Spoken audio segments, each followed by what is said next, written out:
2024년 두 번째 주일을 맞이하여 말씀의 제목은 필요한 낙타가 오고 있다는 제목으로 마태복음 2장 9절 12절에 말씀을 전할 때 올해 필요한 여러 은혜와 복과 치유가 여러분을 찾아오고 또 가고 있는 역사가 일어나기를 간절히 주의 이름으로 축원합니다.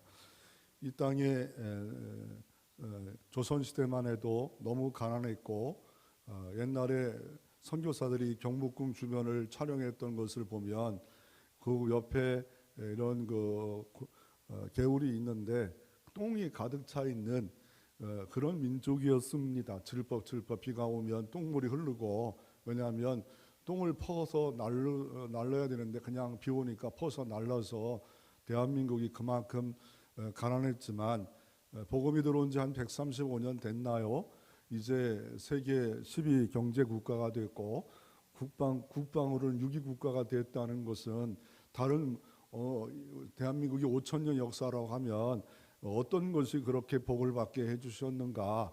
우리 믿음의 사람들은 선교사를 통하여 복음이 들어왔고 주 예수 그리스도가 임마누엘로 함께 하신 곳에는 영육 간의 복을 주시는 하나님인 것을 우리가 알고 있지 않습니까? 독일도 마찬가지예요. 게르만족이라서 야만족이었는데 스페인의 지배를 받고 있는 그런 곳이었는데, 독일하면 지금은 과학, 의학, 또한 예술, 대단한 그 소설가, 독일 사람이 정말 많습니다. 그 이유가 루터가 신부였지만 개신교로 기원하면서 성경을 라틴어에서 독일어로 번역해 버렸어요. 독일 사람이 성경을 읽기 시작했어요. 주님을 만나기 시작했어요.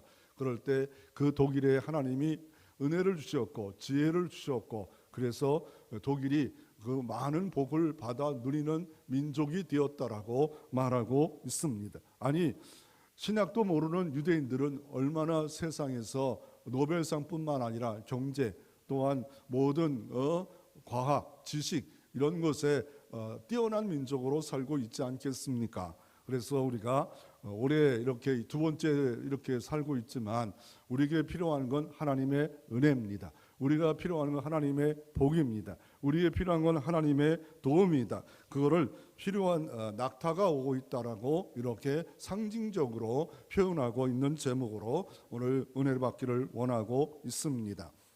한국 녹초선교학교의 유광주 목사님이 저보다 한 몇 년 선배입니다.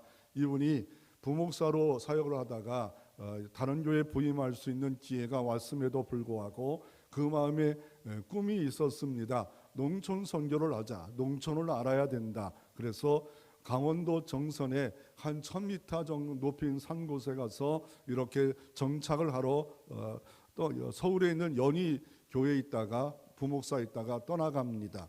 떠나가면서 애들이 넷이 있었는데, 딸들이 넷이 있는데 가다가 차가 불이 나버렸습니다. 겨우 그 차를 수리해서 밤에 도착해 보니까 너무너무 추운 집이 될 수밖에 없었고, 지금부터 한 30여 전, 한 35년 전이면 얼마나 춥겠습니까? 그래서 너무 춥고 너무 어렵고 그런 시간을 보내고, 그 다음날 아침에 이렇게 자기 집 앞에 밭에 이렇게 나가 보니까 흑염소 새끼 한 마리가 와가지고 뭘 뜯어먹는데 안 가는 겁니다. 계속 안 가서 흑염소 하나를 키워가지고 나중에 다른 교회 장로님이 와가지고 흑염소와 한약재와 같이 이렇게 해서 자연 재배하면 많은 이득이 될 겁니다. 그것으로 시작해서 그래서 그 흑염소를 100만 평의 산에다가 풀어놓아가지고 150마리를 방목하는 걸 일을 하고 있고요. 더 나아가 사과를 5만 평에 그 동네에 40호가 살고 있는데 20호가 협동조합을 만들어가지고 교회도 만들고 배단위 농장도 만들어서 함께 사역을 하고 우리콩 살리기 운동도 하고 있고 여러 가지 이런 농촌 선교를 힘있게 하고 있는 분이었는데, 그분이 이런 생각을 왜 했을까? 농촌 선교 좋다. 그런데 그 모든 시발점은 작은 아무것도 아닌 것 같아요. 흑염소 어린 새끼 하나를 통해서 어떻게 해야 될지, 무엇을 해야 될지 막막할 때 흑염소 새끼 한 마리를 통해서 그 일이 시작했다라고 말하고 있습니다. 흑염소가 온 겁니다. 이거는 물론 우연히 올 수도 있었겠지만 하나님이 꿈을 갖고 모든 걸 내려놓고 강원도 정선에 가서 이 산골에서 농촌 선교의 꿈을 꾸는 이 목사에게 애들 넷에다가 이거 얼마나 힘들고 어렵겠습니까? 지금은 세계나 큰 교회나 많은 곳에 이름 있고 인정받는 그런 그 학교가 돼 있고, 여러분이 여기 가면은 숙소도 있어서 농촌 선교를 어떻게 하고 있구나, 이거를 조용히 경건하게 배울 수 있는 장소도 숙소도 만들어져 있다고 합니다. 그래서 우리가 다시 한번 우리가 오늘 낙타가 다가오고 있다라고 우리가 말씀하고 있는데, 그것은 다른 말로 말하면 필요한 것이 오고 있다 말하고 있는 겁니다. 누구에게? 아기 예수에게, 그 어머니 마리아에게, 아버지 요셉에게 낙타가 다가오고 있습니다. 오늘 본문은 마태복음 2장입니다. 예수님의 성탄에 대해서 기록한 내용입니다. 이 마태도 기록했지만 누가복음에도 기록되어 있어요. 둘은 대조를 하고 있지 않아요. 이 마태는 왕으로 오신 예수 그리스도를 소개하고 있기에 동방박사가 등장합니다. 황금과 모략과 유황을 드렸다라고, 이렇게 낙타를 타고 와서 드렸다고 말을 합니다. 누가복음은 뭡니까? 경배한 사람들이 누굽니까? 목자들입니다. 천한 목자들이 아기 예수께 경배하였더라, 이렇게 대조를 이루고 있습니다.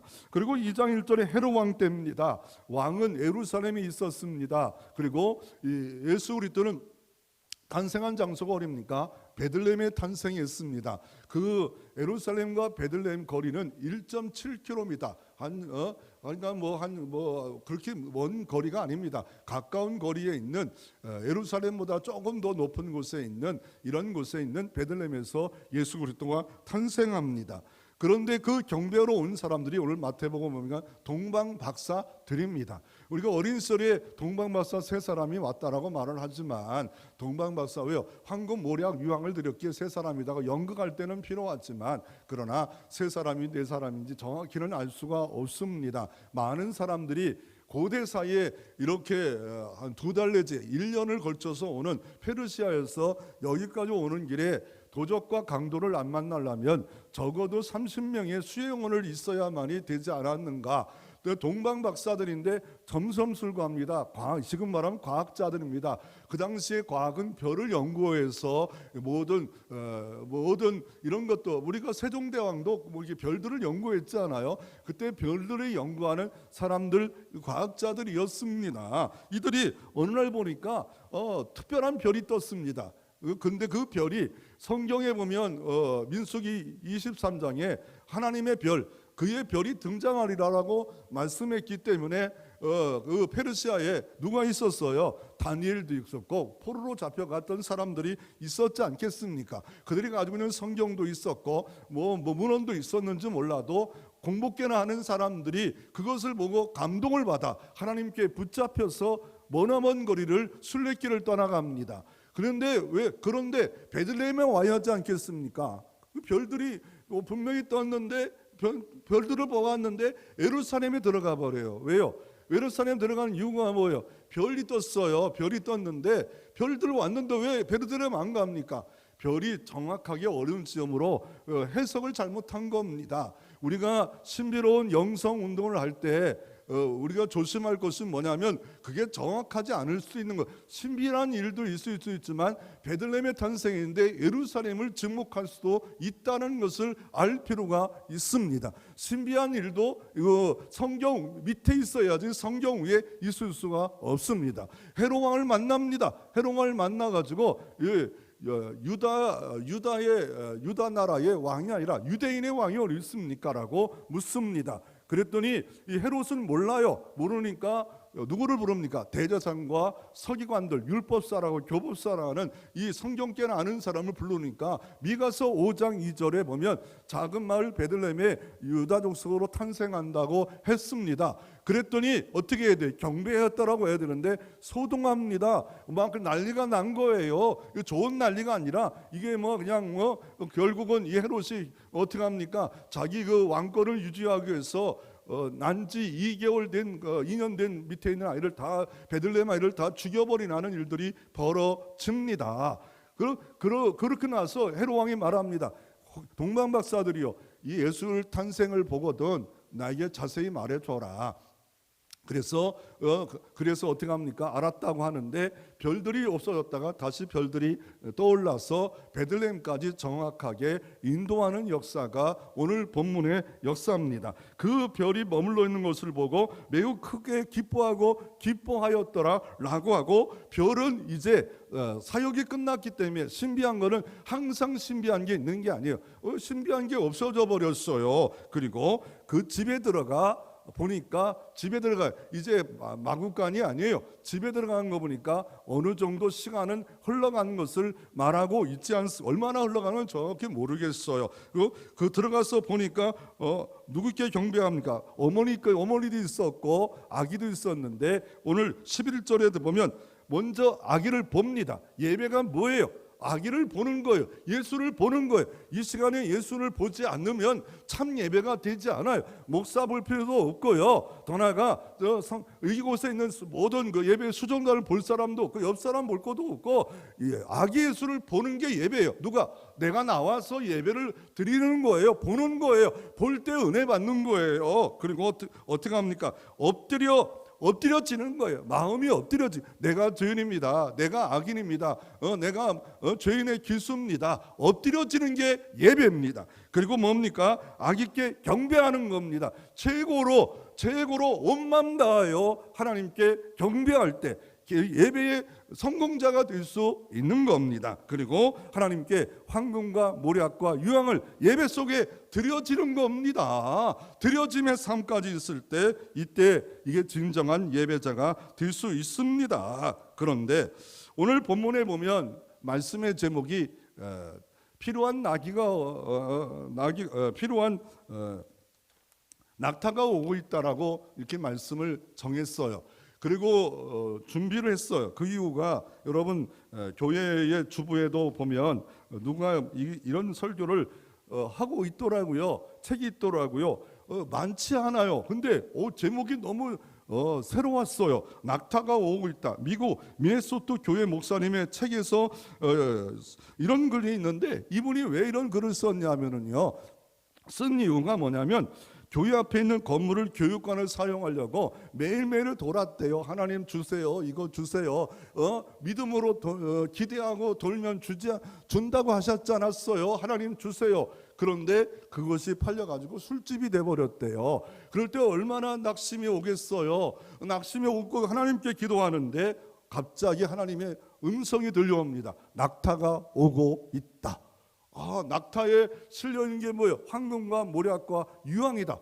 그런데 며칠 지나서 어떤 일이 벌어지냐면 목사님, 하나님의 감동을 받아 내가 땅이 많이 있는데 이 땅 갖고 건물을 지으세요. 본당을 짓고 교육관을 짓고 다 보니까 그것보다 더 좋은 것을 하나님이 주시려고 여호와 일에 예비하고 있기에 낙심하지 말라. 낙타가 오고 있다. 낙심하지 말라. 그때부터 감동을 받아 책을 쓰고 설교를 낸 것이 최근에 따끈따끈하게 나와 있더라고요. 그래서 새해가 돼가지고 어떤 것을 할까? 새해가 밝았는데 우리는 기대를 가지고 새해를 이루어져야 하는데 이 필요한 낙타가 오고 있다. 이게 얼마나 우리에게 기대를 줘요. 뭐가 온 거예요? 황금과 모략과 유황이 오듯이 하나님이 우리에게 필요한 것들이 지금 이 요셉과 마리아와 아기 예수께 오듯이 우리에게 오고 있다라고 말하는데, 그 중에 가장 대표적인 게 뭐예요? 황금, 유황, 모략을 가지고 오지 않았어요. 황금, 모략, 유황 이게 오고 있어요. 아까 잠깐 말씀드렸지만 낙타라는 단어는 없어요.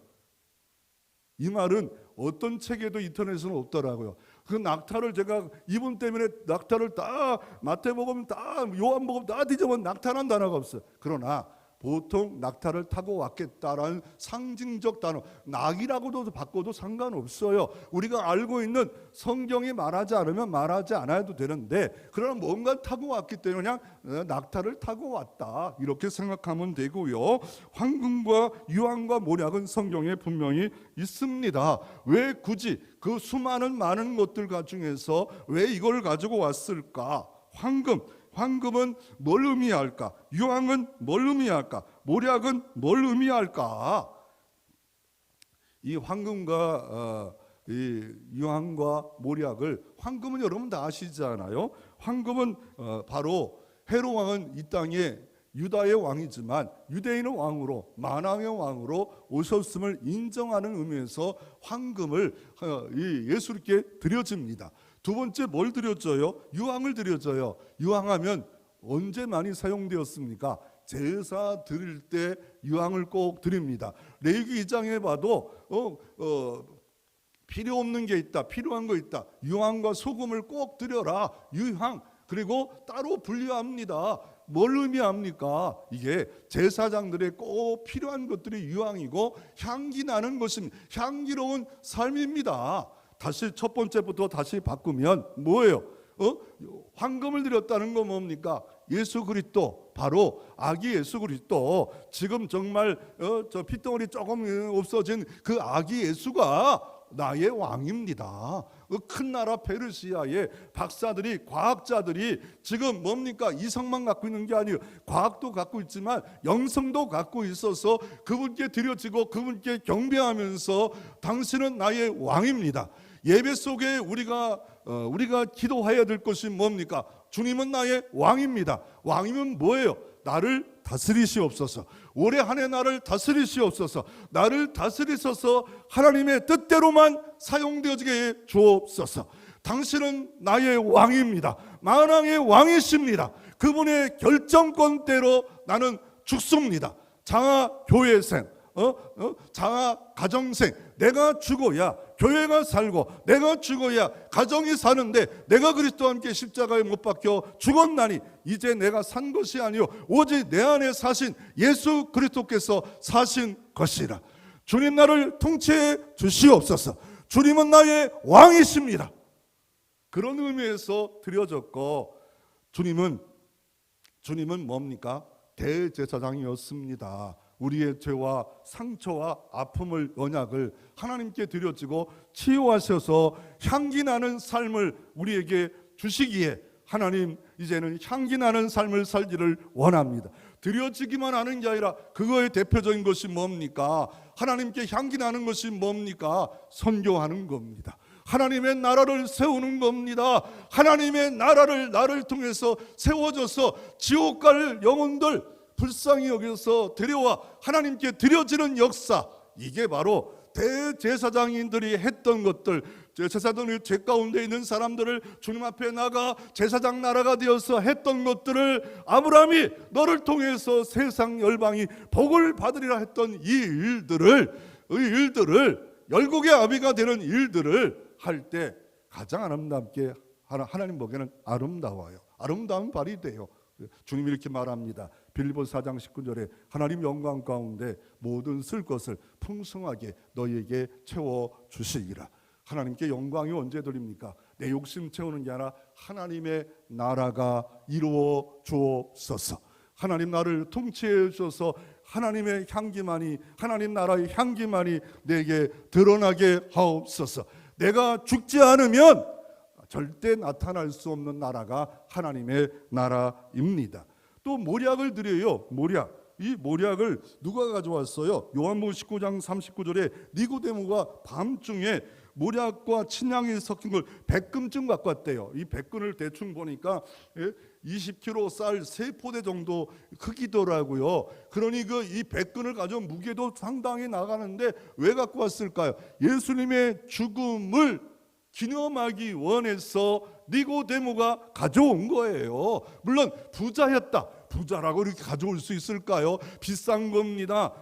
이 모략 비싼 겁니다. 여기 영상에도 보이지만 이게 유황과 모략입니다. 어떻게 채취합니까? 나무에다가 이 유황나무, 모략나무가 있는데 상처를 내면 하루쯤 되면 이게 그 수액이 말라 비틀어져 가지고 딱딱해집니다. 그걸 가지고 하나님 앞에 유황으로 하나님께 드려라. 바로 유황은 향기 나는 것이고 더 나아가 유황이신 예수 그리스도라고 예레미야 말씀하는데 치료자 예수 그리스도를 말하고 있습니다. 그러므로 이걸 드렸다는 건 뭡니까? 주님은 나의 왕이십니다. 주님은 나의 대제사장이십니다. 내가 주님 앞에 갈 수 없지만 그의 몸을 찢으심으로 말미암아 산길, 생명의 길을 열어놓으신 주님을 붙잡고 주의 나라로 들어갑니다. 그리고 나만 들어가는 게 아니라 나를 통하여 하나님이여 향기나는 선교의 삶을 살아가게 하옵소서. 더 나아가 뭡니까? 예수 그리스도는 구원자라는 겁니다. 나를 위하여 십자가에 몸버려 피 흘려 죽으셨기에 그것을 기념합니다. 당신은 이 땅에 아기의 수로 마리아와 요셉에 왔지만 우리를 위하여 죽으셨습니다. 고난당하셨습니다. 이런 의미에서 예배 속에는 이런 의미가 담겨질 때 참다운 경배가 이루어질 수 있음을 말하고 있습니다. 이 동방박사의 예물을 가장 잘 표현한 것이 어디 있을까 하는데 찬송가에 보니까 116장에 잘 표현됐더라고요. 찬송가 116장은 5절로 되어 있더라고요. 동방에서 박사들이라는 성탄 찬양인데 2절에 보면 이렇게 기록 가사가 되어 있더라고요. 베들레헴 임금께 나는 황금을 드리네 영원토록 모든 백성을 다스려 주소서. 영감 받은 이 사람이 쓰는데 뭐예요? 황금을 드리면서 영원토록 나를 다스려 주옵소서. 당신은 만왕의 왕이십니다. 나는 만왕의 왕이심을 고백합니다. 페르시아의 큰 나라의 과학자고 실세로 점성은 보통 왕담의 실세였지만 나는 당신이 나의 왕이십니다. 예배 속에 왕이신 주님이 없으면 내가 안 죽으면 내가 왕이 되어버리는 겁니다. 주여 다스리시옵소서. 내 생각을, 내 발걸음을, 내 언어를 다스리시옵소서. 그래서 우리 다짐해야 됩니다. 내 언어가, 내 발걸음이, 내 눈빛이, 내 생각이, 내 발이 아름다운 향기나는 그런 발걸음, 유황의 발걸음 되어지게 하여 주옵시고, 더 나아가 모략처럼 예수 그리스도와 함께 나도 죽게 하여 주옵시고 예수가 함께 살게 하옵소서. 그리고 3절에는 유황에 대한 가사를 썼더라고요. 거룩하신 구주께 나는 유황을 드리네 만국 백성 찬송드려 만유주 섬기세. 찬양 드리는 거예요. 하나님 앞에 제사 드리는 거예요. 그리고 그 뒤로 이어지는 게 뭐예요? 만유의 주 섬기세. 만유의 주를 섬기는 게 뭐예요? 우리 같으면 예배 드리는 것만 하지만 예배로 끝나는 게 아니야. 모임으로 끝나는 거 아니에요. 흩어지는 교회, 선교하는 교회, 복음을 나누는 교회, 그게 참다운 신자로 살아가고 있는, 내가 살아있는 신자로 살아가는, 죽은 나무가 아니라 죽은 물고기가 아니라 살아있는 박제된 사자가 아니라 정말 살아있는 영적인 크리스찬으로 우리가 살 수 있는 것은 만유주 섬기세. 그리고 4절에 이렇게 말합니다. 주의 죽을 몸 위에 나는 모약을 드리네 세상 모든 죄인 위에 십자가 지셨네. 모략을 드리는 거 뭐예요?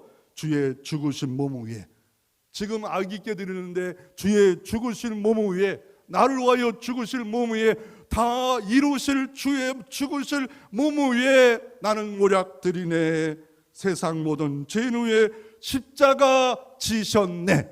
세상 모든 죄인을 위하여 십자가 지시려고 섬김의 대속제물로 오신 주님 앞에 온전한 예배와 섬김이 있을 때, 이게 바로 주님께서 우리에게 꼭 필요한 것을 우리에게 주시고 있는 겁니다. 지금도 낙타는 오고 있습니다. 올해도 낙타는 오고 있습니다. 신비로운 것들이 오고 있습니다. 필요한 사람도 오고 필요한 것도 오고 있습니다. 축복도 오고 있습니다. 형통도 오고 있습니다. 응답도 오고 있습니다. 도우심도 오고 있습니다. 능력, 행복, 100배의 축복, 은혜, 구원, 거듭남, 도울 자, 감당할 자를 하나님께서 여러분이 복 있는 자가 되어지면 올 수 있어. 그럼 복 있는 자가 뭐예요? 시편 1편에 복 있는 자는 주야로 말씀을 묵상하는 자로다. 만사가 다 형통하고 시절을 쫓아 열매를 맺혀지는 역사가 있기 때문에 복 있는 자는 어떤 자입니까? 하나님을 믿고 순종하고 기대하고 살아가는 삶, 예배하고 기도하는 삶. 이 삶에는 낙타가 지금도 먼 거리든지 가까운 곳에서 하나님이 예배하였다가 가라 이렇게 주님이 보내시고 있는데, 어느 날 아브라함에게 깜짝 놀랄 일이 있어요. 독자 이삭을 번제를 다 각을 떠버리래. 이런 헌신을 요구해요. 그럴 때 낙심할 만하지 않아요. 그런데 믿음의 분량이 엄청 컸어요. 아침 일찍이 일어나요. 그리고 아침 일찍 출발해요. 아내에게도 얘기도 안 해요. 그리고 어떻게 해요? 가서 어떻게 해요? 모리아산에 왔어요. 종도로 밑에 있으라 그래요. 올라갈 때 올라갈 때 이렇게 말합니다. 지금 나무도 다 준비돼서 같이 올라가는데 어린 양은 어디 있습니까? 아들 사랑하는 이삭이 그 말을 합니다. 그럴 때 아브라함이 이렇게 말합니다. 하나님이 준비해 놓으실 거야. 하나님이 준비해 놓으실 거야. 얼마나 아버지는 마음이 찢어질까요? 하나님이 왜 이렇게 이걸 드리라고 했을까? 이해가 안 된다. 그러나 하나님은 준비해 놓고 이삭을 드리라고 하지 않았을까? 하나님은 준비하고 있을 거야. 그렇지만 이삭을 번제단에다가 올려놓습니다. 묵습니다. 칼을 내려치려 하는 순간까지도 기다립니다. 이제야 네가 나를 경외하는 진짜 그리스도인으로 보여지고 있구나. 네가 나를 왕으로 정말 믿고 있구나 라고 말하고 있습니다. 그리고 네 뒤를 돌아봐라. 그때 순양이 나무에 걸려있고 그 장소를 여호와 이레라 하였더라. 여호와께서 미리 준비해 주신다는 뜻을 갖고 있습니다. 그 장소가 역대상 3장 1절에 바로 그 장소에 성전이 섰고 그 장소가 바로 십자가 지신 예수 골고다 언덕에 그 성전산 그 장소가 모리아산이 되어지는 역사가 주님을 준비해 주시고 주님의 은혜를 준비하는 역사가 여호와 이레의 역사입니다. 우리 하나님은 여호와 니시 하나님만 아니라 여호와 이레 미리미리 믿는 자들에게 준비하여 주십니다. 아니 그 너무 기대감을 갖고 있는 거 아니에요? 로마서 8장 32절에 주님은 바울은 이렇게 말합니다. 이성적인 바울, 똑똑한 바울 이렇게 말합니다. 자기 아들을 아낌없이 주신 분이 너희에게 다른 모든 것들을 은사로 주지 않겠느냐. 믿어라. 아들까지 줬는데 다른 것은 이거 별거 아니야. 내가 주기를 원하면 얼마든지 줄 수가 있는 거야. 그걸 믿으래요. 기대하래요. 순종하래요.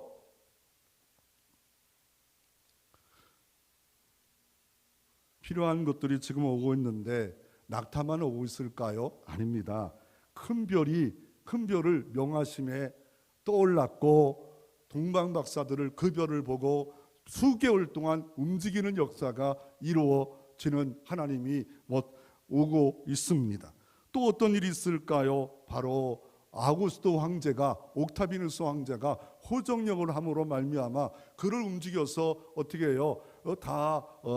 고향 땅으로 갈 수밖에 없는 말씀을 이루는데 아우구스도 황제를 사용해 주십니다.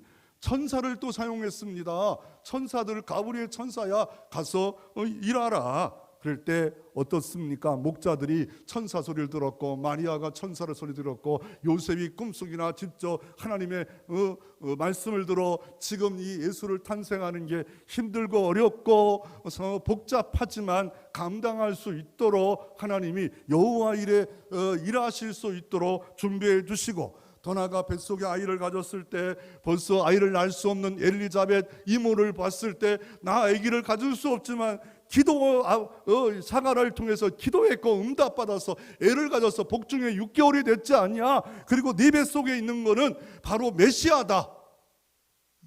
이모를 통하여서도 이런 말씀을 주지 않아요. 이스라엘 백성들이 바벨론 포로로 있을 때 그 전에 하나님께서는 어떻게 해요? 바벨론 포로 못 나올 때예요. 그런데 어떤 일이 벌어집니까? 이사야 45장 우리 말씀 한번 펴볼까요? 이사야 45장 한번 펴보기를 원합니다. 성경을 한번 펴보기를 원합니다. 하나님이 바벨론 포로 되기 전 170년 전에 이사야를 말씀을 주었습니다. 이사야 말씀을 줬는데 같이 한번 1절 찾으신 분들은 같이 한번 1절을 보겠습니다. 여호와께서 그의 기름 부은 마음을 고레스에게 이르같이 말씀하되 내가 그의 오른손을 붙들고 그 앞에 열국을 항복하게 하며 내가 왕들의 허리를 풀어 그 앞에 문들을 열고 성문들이 닫히지 못하게 하리라. 아멘. 여호와께서 170년에 이사야 선지자가 활동하던데 미리 예언해서 고레스가 등장한대요. 고레스 안 믿는 사람이에요. 갑자기 바벨론을 무너뜨리고 페르시아에 고레스 같은 이거를 갖다가 성경 갖다 대면 고레스가 뭐로 말하겠어요? 왜 갑자기 노예를 왜 풀어줘요? 이거 뭐야? 인권이었다? 예, 그럴 수도 있겠지만 그것보다는 뭐예요? 하나님의 은혜예요. 그리고 3절에 보십시오. 그들이 올 때 그냥 오지 않았어요. 3절에 이사야 4장 3절에 내가 흑암 중에 보아와 은밀한 곳에 숨은 재물을 주어 은밀한 곳에 숨을 재물을 주어 보화를 주어서 오리라 라고 할 때 바벨론에서 많은 보화와 은밀한 것을 가져왔고 애굽에서도 아브라함 때 약속한 거를 어떻게 합니까? 결국 모세 때 많은 은금 패물을 아브라함 때 약속한 그거를 400년이 지나서 10가지 이적을 보고 가져가라 갖고 나오는 역사가 은밀한 보화와 숨은 재물을 가지고 나오는 역사가 바로 하나님의 역사입니다. 이들은 몰랐어요. 그러나 성경은 미리 벌써 예언하고 있었습니다. 성경을 보는 자, 성경을 읽는 자는 알았어요. 야, 언젠가 어느 때는 이런 일이 벌어질 거야. 믿고 소망하고 기도하고 낙심하지 않고 예배하고 하나님 나라를 세울 때 하나님은 은밀한 숨은 것을 보게 하시고 만나게 하시는 부가 여러분의 재물이 귀중한 보석이 있기를 주의 이름으로 축원합니다. 최근에 옆에 있는 원통이 발견됐어요. 이 고레스 원통이에요. 고레스가 뭘 썼냐면 직접 바로 이스라엘 나라는 건드리지 말라라는 칙령이 저기다 기록된 것이 최근에 발견돼 가지고 영국의 대영 제국에 있어 가지고 이란에서 우리 건데 잠깐만 빌려줘라. 그때 사람들이 막 놀래서 아, 저것도 있었구나. 성경을 사실화시키는 실제 고레스가 살고 있었구나. 실제 고레스는 있었구나. 알려주는 것 중에 하나가 바로 저 고레스 원통입니다. 저것이 나오므로 성경에 고레스가 실제 인물이었구나. 저 고레스 칙령이 기록되어져 있는 원통이 있습니다. 주님은 뭘 주십니까? 필요한 것들을 주십니다. 근데 비쌉니다. 귀합니다. 의미가 있습니다. 어떤 분이 이런 말을 하더라고요. 아니, 도피 자금을 위해서 황금과 모략과 유학이라는 것이 성경이 어딨느냐? 예, 일리가 있어요. 성경에는 그 노골적인 건 없어요. 그러나 뭐는 있습니까? 여기까지만 하면 안 됩니다. 뭘 우리가 반대말을 할 수 있냐면 열방 선교를 위해서 하나님이 오늘 마태복음에 보면 아니 지금 애굽 땅은 죄를 상징하는 땅에 갑자기 하나님이 요셉과 마리아가 나타나 가지고 여기 있지 말라. 애굽에 내려가래요. 애굽에 내려가라고 말씀합니다. 그게 13절부터 나오잖아요. 꿈의 형몽에서 애굽에 내려갑니다. 그럴 때 어떻게 해요? 아기 예수를 안고 뭐 할례를 행하고 또 때가 되자 결례까지 행하고 불안하게 예루살렘 갔다가 도망쳐 버립니다. 그럴 때 어떻게 벌어지게 베들레헴에 있는 남자를 다 죽여버리는 역사가 이루어지지 않아요. 그런데 15절에 보십시오. 마태복음 2장 15절에 헤롯이 죽기까지 거기 있었으니 이는 주께서 선지자를 통하여 말씀하신 바 애굽으로부터 내 아들을 불렀다함을 이루려 하십니다. 하나님은 어떠해요? 이루시는 하나님이에요. 말씀을 이루시는 하나님이에요. 애굽에서 불러냈다는 것을 이루시기 원해서 예수님을 보냈다는 거예요. 헤롯을 사용하고 있다는 거예요. 이 말씀은 호세아에서 소선서에 미리 예언한 호세아서 11장 1절에 이스라엘이 어렸을 때 내가 사랑하는 내 아들을 애굽에서 불러내었다. 애굽에서 불러냈다. 왜? 구약의 출애굽에서도 하나님이 나올 수 없는 불가능성에서 불러내셨습니다. 우리를 죄악 가운데 있을 때 도대체 나올 수 없는데 복음의 불가항력적 은총으로 인하여 불러내어 주셨습니다. 바벨론에서 나올 수 없었지만 하나님의 놀라운 은혜로 페르시아가 갑자기 듣는데 믿지 않은 고레스가 너희들 가라. 그리고 금은 모든 거 내가 도와주리라. 이게 하나님의 필요한 낙타가 우리에게 준비되어 있고 뭐 때문에? 말씀을 이루시려고 은혜를 이루시오. 로마서 8장 32절에 독생자 예수까지 주신 분이 너희에게 다른 거 다 주지 않겠느냐? 말씀을 이루어 주시옵소서. 이렇게 우리가 의지하고 하나님 영광 돌리는 삶을 살면, 먼저 그 나라와 그 의를 구하면 하나님은 이 모든 것을 준비했다가 여러분에게 보고 간증하는 역사도 이루어지기를 주의 이름으로 축원합니다. 애굽에 내려가는 거룩한 가족이라는 그림이 있어요. 이게 미국 시카고의 미술 경매품에 최근에 14불 75센트 2만 원 정도에 팔렸어요. 그런데 이거는 17세기에 미네르라는 유명한 힐랍 화가가 그렸고 나중에 결국은 7천만 원에 다시 팔리는 역사가 이루어졌습니다. 애굽에 내려가는 뭡니까? 야곱의 형제들 70여 명, 나중에 200만이 되어서 요셉을 통해서, 모세를 통해서 하나님이 나와지게 하지 않아요? 그 그림이 가치를 모르니까 2만 원에 팔렸던 것이 7천만 원의 가치로 다시 바뀌어집니다. 여러분이 어떤 가치를 모르면 새해를 밟아도 두려워요. 막막해요. 그렇지만 우리는 막막해도 어떻습니까? 주님은 막막하지가 않아요. 그분은 변화한 그림자도 없어요. 모든 좋은 것들이 주님께로부터 온다라고 주님은 우리에게 약속하여 주시고, 오늘도 그 약속을 이루시려고 역사하시는 주님으로 우리에게 역사하고 있습니다. 만약에 설악산 가서 높은 곳에서 조난당했어요. 추운 겨울이에요. 그러면 뭐가 필요해요? 구조대원이 필요하고 헬기가 떠오를 때, 야 왔다, 그러면 헬기 타고 내려가면 되지 않아요? 그와 마찬가지로 헬기가 필요하면 구조대원들을 통해서 헬기가 오듯이 하나님의 복이 오고 있다. 필요한 것이 와야 하지 않겠어요? 마라톤 선수가 필요한 게 뭐예요? 금이 필요한 게 아니에요. 가벼운 운동화예요. 지금 죽을 병에 걸린 사람들은 치료의 약과 의사를 만나는 역사가, 광서를 만든 역사가 필요한 겁니다. 100일 된 아이에게 1,000만 원 줘서 뭐 하겠어요? 장난감이 필요하고 따뜻한 옷이고 먹을 것이 필요한 것이 아닙니까? 하나님은 여러분이 필요한 것을 오늘도 예비했다가 주십니다. 히브리서 4장 10절에 때를 따라 돕는 은혜의 보좌를 통해서 오늘도 우리에게 주시기 원하셔서 오늘도 다가오는 자에게 주님은 주신다라고 말씀하고 있고, 기도하는 자에게 성령을 주시고, 또한 부르짖는 자에게 크고 비밀한 일을 주시기 위해서 하나님은 역사하고 계신다라고 말하고 있습니다. 올해 간증이 있는, 복이 있는, 필요한 것들이 하나님이 이루셨군요. 찬양하는 역사가 있기를 주의 이름으로 축원합니다. 내가 이룬 게 아니라 하나님이 하셨군요. 하나님이 이루셨군요. 이런 고백이 많아지기를 바랍니다. 두 번째로 필요한 사람이 오고 있습니다. 아담 하와가 무화과 나무로 수치를 가리고 있을 때 바로 하나님이 가죽 옷을 통해서 가려주지 않아요. 또한 어떤 일이 있습니까?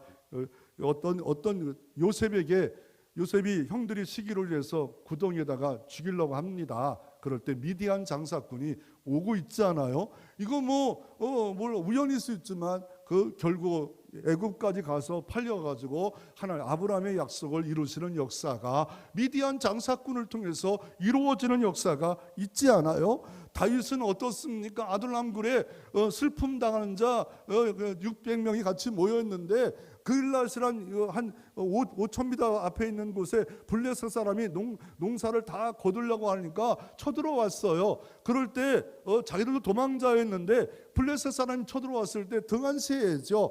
하나님께 기도해요. 하나님 어떻게 할까요?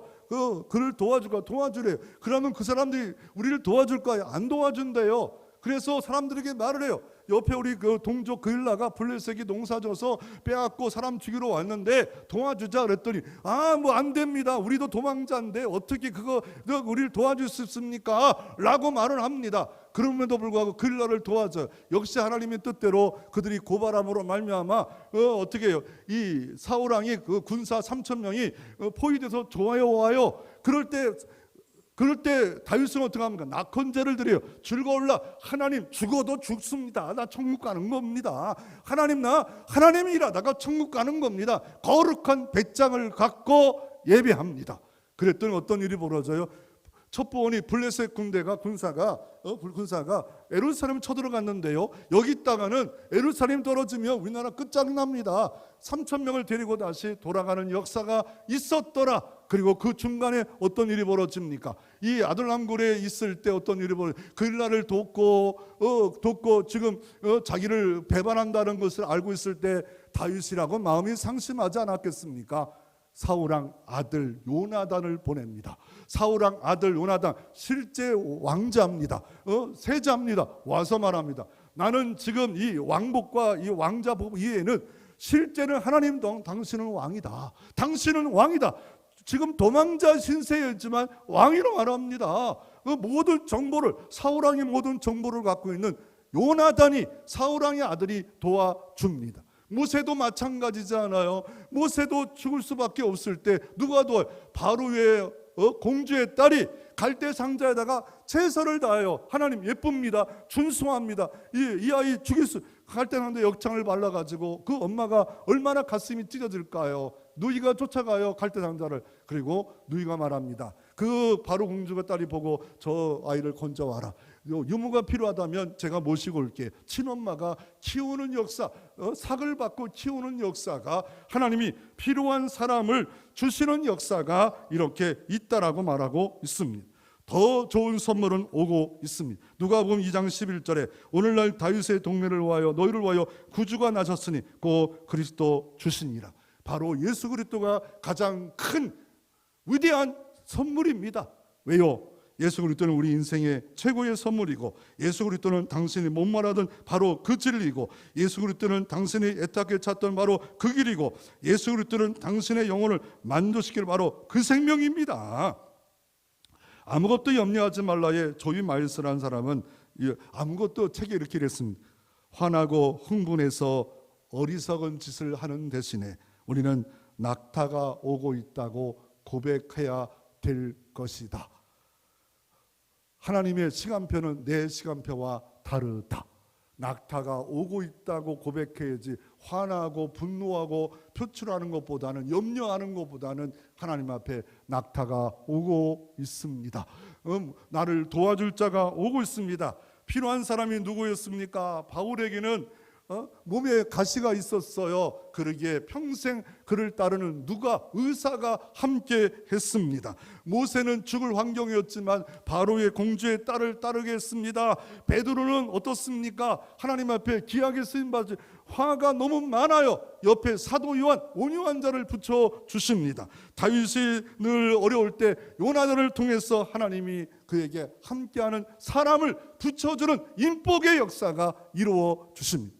우리가 할 일은 뭡니까? 하나님께 더 가까이, 더 예배로, 기도로, 새벽이건 모든 시간에 하나님께 가까이 나가면 하나님이 필요한 것을 예배했다가 주실 것이고, 필요한 사람들을 주실 것이고, 하나님이 이루어지는 역사가, 하나님이 여러분이 복 주시는 낙타가 보여지는 역사가 2024년을 많아지기를 주의 이름으로 축원합니다.